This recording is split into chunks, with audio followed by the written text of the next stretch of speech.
আশা করি সবাই অনেক অনেক ভালো আছো। Welcome back to my channel SB Sujoy বিশ্বাস।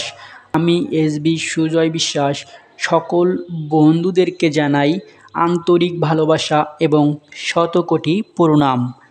হঠাৎ কয়েকদিন ধরেই সন্ধ্যা নামলেই এই পোকাগুলোর আগমন সর্বস্তরে যেন বাসা বাঁধার মতোই। যেখানেই থাকি না কেন সেখানেই এই পোকা, সারা শরীরে যেন আটার মতোই লেগেই থাকে। মনে হয় রাগের মাথায় সেই ডায়লগ বলতে হয়, ধুর বাবা অসহ্য লাগছে। কে কে বলতে পারবে এই পোকাগুলোর কেনই বা হঠাৎ আগমন সন্ধ্যাবেলায় এবং এই পোকাগুলোর নাম কি? কমেন্ট বক্সে জানাতে ভুল করবেন না। সবাই ভালো থেকো, সুস্থ থেকো। ধন্যবাদ সবাইকে। টাটা।